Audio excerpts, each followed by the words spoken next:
এই পৃথিবীর মধ্যে দুই ধরনের মানুষ আছে।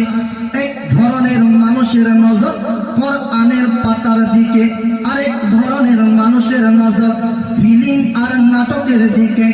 এক ধরনের মানুষের নজর আখিরাতের দিকে, আরেক ধরনের মানুষের নজর দুনিয়ার দিকে। এক ধরনের মানুষের নজর মাহফিলের দিকে, জিকিরের দিকে।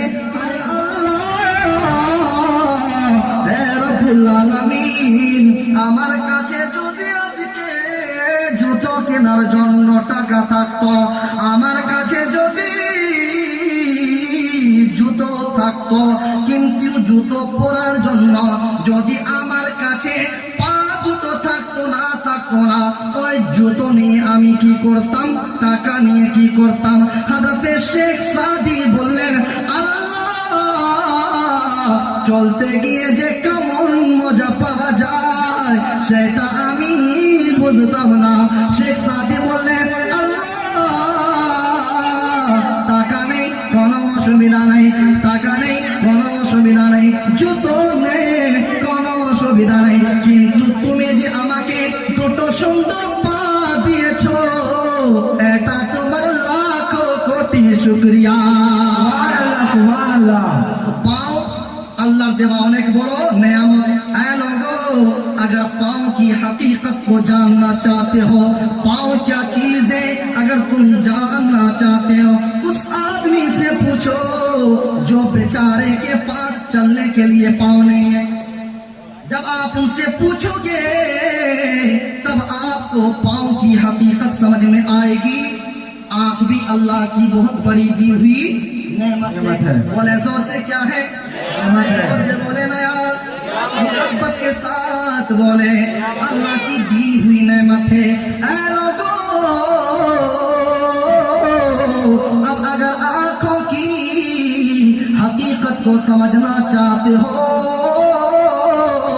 तो उस शख्स से पूछो जो नाबीना है, जो अंधा है, जो आंखों से देख नहीं सकता है। जब आप उनसे पूछोगे मुख्तसरन ये कि ये वही आपको जवाब देगा, मेरे लिए दिन भी बराबर है और रात भी बराबर है। उस वक्त आपको आंख की हकीकत समझ में आएगी। है कि नहीं? है कि नहीं? लगता बंदा थोड़ा ज्यादा कमजोर पड़ रहे हैं आप।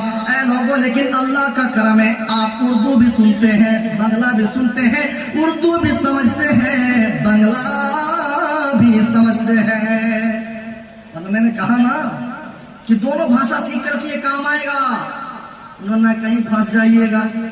वो नहीं था कि एक आदमी गया था अपने दोस्त के साथ दिल्ली मुंबई जैसा चार, ये कहा कि हमारा ऑफिस है, आप यहीं खड़े रहो। इत्तेफाक से वो बर्तन का दुकान था। किस चीज का दुकान? बर्तन का। बर्तन बुझें तो আপনারা কি বলেন? बर्तन থালা শুধু থালা দেখছি না? अच्छा থালা বাসন। अच्छा, बर्तन की दुकान, थाला बासुनेर दुकान छिलो। तो उसने कहा कि हम जा रहे हैं, तुम बैठे रहो। इत्तेफाक से वो बर्तन का थाला बासुनेर दुकान छिलो। तो दुकान उस वक्त बंद थी, तो जिसका दुकान था ना वो उधर से आ रहा था। तो ये सोचा कि मेरा कोई कस्टमर ग्राहक खड़ा है, ये थोड़ा सा जल्दी आया, हो सकता भूमि का वक्त है, इसको दे दो। जैसे ही दुकान खोला, शटर उठाया, कहा भाईजान आपको क्या चाहिए? कहा दादा আমি কিচ্ছু নেবো না, দেখছি। क्या बोला? আমি দেখছি। उसने कहा कि इसको देखची निकाल करके क्या दो? देखची। तो कहा दादा আমি বললাম আমি কিচ্ছু নেবো না, আমি দেখছি। अरे इसका देखची में ये वाला नहीं चाहिए, बड़ा वाला देखची चाहिए।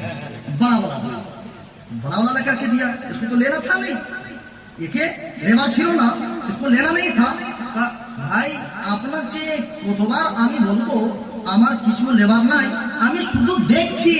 अच्छा শুধু দেখছি, यानी कि बड़ा देखची चाहिए, बेटा देख निकाल करके दे। तब तक ये झमेला हो ही रहा था। इसका दोस्त आ गया, क्या हुआ भाई? कहा देखो ना देखची बोल रहा है, निकाल करके दे रहे, पसंद ही नहीं हो रहा। कहा नहीं भाई साहब, बांग्ला जुबान में कहा कि हम देख रहे हैं। तो आदमी अगर भाषा कहीं ना समझे ना, कहीं फंस जाता है कि नहीं है? उसी तरह एक आदमी बांग्ला जुबान का चला गया बिहार और उर्दू नहीं जानता था और पूछा कि भाई আমি যখন ওখানে নামবো তো কি বলতে হবে? तो बोला कि बोल देना हम उतरेंगे। क्या करेंगे? उतरेंगे उतरेंगे। कहा ठीक है। अब ये चला गया बिहार। और जो रिक्शा में जब बैठा, टोटो उस वक्त नहीं था, रिक्शा में जब बैठा, अब देख रहा है कि हमें वहां उतरना है, तो कहा ए रिक्शा वाला, अब ये उतरना वाला बोल दिया कि क्या बोलेंगे। अब बेटा फंस गया ये, ए रिक्शा वाला, क्या हुआ? आमी एखाने गिरेगा। क्या कहा? आमी एखाने गिरेगा। काहे गिरेगा?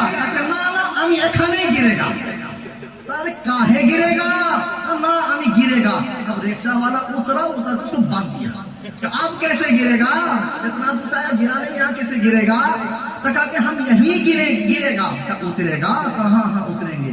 तो आदमी कहीं कहीं बंधा जाता भाषा समझने की ना वजह से। तो अल्लाह का करम है, आप उर्दू भी समझते हैं, बंगला भी समझते हैं। और बंगला जुबान इतनी अच्छी जुबान है कि इसको जिस तरह कहो सुनने में बड़ा मजा आता है। मैं भी तो बंगला जुबान का हूँ ना, पुरुलिया जिला।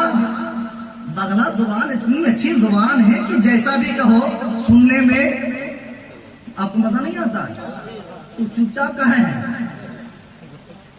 सुनते खूब बांग्लाते, सुनते खूब। तो अल्लाह रब्बुल आलमीन बोलेन बांदा, আমি তোমাকে যেই হালতে রেখেছি অতএব তুমি আমার শুকরিয়া আদায় করো। এ বান্দা, আমি তোমাকে যেই অবস্থায় রেখেছি তুমি বলো আলহামদুলিল্লাহ। তোমাকে সন্তান দিয়েছি, তারপরেও বলো আলহামদুলিল্লাহ। তারপরেও বলো আলহামদুলিল্লাহ। তোমাকে ক্ষমতা দিয়েছি, তারপরেও বলো আলহামদুলিল্লাহ। তোমাকে তারপরে বলো আলহামদুলিল্লাহ। তোমাকে সন্তান দিয়েছি, তারপরেও বলো আলহামদুলিল্লাহ। তারপরেও বলো আলহামদুলিল্লাহ। তোমাকে সম্পদ দিয়েছি, তারপরেও বলো আলহামদুলিল্লাহ। তারপরেও বলো আলহামদুলিল্লাহ। তোমাকে জমি দিয়েছি, তারপরেও বলো আলহামদুলিল্লাহ। তারপরেও বলো আলহামদুলিল্লাহ। ফসলের জমিতে ফল আছে, তারপরেও বলো আলহামদুলিল্লাহ। জমিতে ফসল নাই, তারপরেও বলো আলহামদুলিল্লাহ। তুমি আমার শুকরিয়া আদায় করো। আল্লাহ বলেন বান্দা, আমি তোমাকে যেই অবস্থায় রাখি না কেন, তোমাকে ছোট বানাই আর বড় বানাই, যে কোনো অবস্থায় তুমি থাকো না কেন, যদি আমি আল্লাহকে রাজি করতে পারো, যদি আমি আল্লাহকে খুশি করতে পারো, আমি আল্লাহর উপরে খুশি হয়ে তুমি আলহামদুলিল্লাহ বলতে পারো। আল্লাহ বলেন বান্দা, শুনে নাও শুনে নাও, শোনো শোনো। লা ইন শাকারতুম লা আযীদান্নাকুম, আমি অবশ্যই তোমাদের জন্য আমার নেয়ামত বাড়িয়ে দেব। তোমাদের জন্য কি করব? আমার নেয়ামত বাড়িয়ে দেব। মুসলমান, এই পৃথিবীর মধ্যে দুই ধরনের মানুষ আছে। এক ধরনের মানুষের নজর কোরআনের পাতার দিকে, আরেক ধরনের মানুষের নজর ফিল্ম আর নাটকের দিকে। এক ধরনের মানুষের নজর আখিরাতের দিকে, আরেক ধরনের মানুষের নজর দুনিয়ার দিকে। এক ধরনের মানুষের নজর মাহফিলের দিকে, জিকিরের দিকে, আরেক ধরনের মানুষের নজর গান বাজনা এবং সিনেমার দিকে। এক ধরনের মানুষের নজর জায়েজের দিকে, আরেক ধরনের মানুষের নজর নাজায়েজ এবং হারামের দিকে। কথা বলেন ঠিক কিনা? জোরে বলেন ঠিক কিনা? আল্লাহর কাছে দোয়া করছি, আল্লাহ তুমি আমাদের সকলকে কোরআন ওয়ালা নজর, আল্লাহ ওয়ালা নজর, বুজুর্গদের নজর আমাদের সকল আমাকে দান করেন। জোরে বলুন আমিন, আরো জোরে বলুন আমিন। এই আমার পর্দার আড়ালে মা বোনেরা গো, আমার দোস্ত আহবাব, হতাশ হইও না, বিরক্ত হইও না, আল্লাহর শানে খেলাফ কথা বলিও না, আল্লাহকে মন্দ বলিও না। সব সময় তুমি খুশি হয়ে বলো আলহামদুলিল্লাহ। সব সময় তুমি খুশি হয়ে বলো আলহামদুলিল্লাহ। হে দুনিয়ার মানুষ,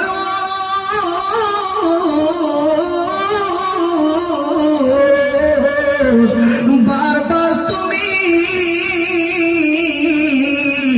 আল্লাহর কাছে চেয়েছো, আল্লাহ আমাকে সম্পদ দাও, আল্লাহ আমাকে একটা কন্যা সন্তান দাও, আল্লাহ আমাকে একটা পুত্র সন্তান দাও, আল্লাহ আমার ব্যবসাটা যদি একটু বড় হতো, আল্লাহ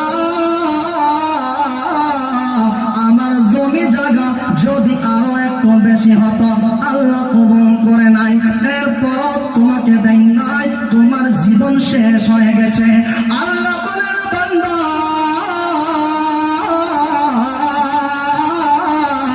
দুনিয়াতে তুমি পাও নাই, হতাশ হয় না।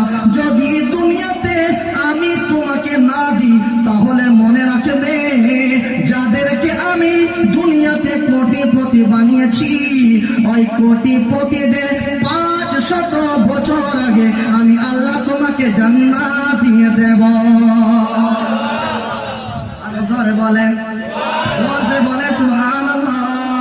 আল্লাহ বলেন বান্দা, যাদেরকে আমি কোটিপতি বানিয়েছি, যাদেরকে আমি সম্পদ দিয়েছি, যাদেরকে আমি জমি জায়গা দিয়েছি, সে তো আমার শুকরিয়া আদায় করবে, এটা স্বাভাবিক।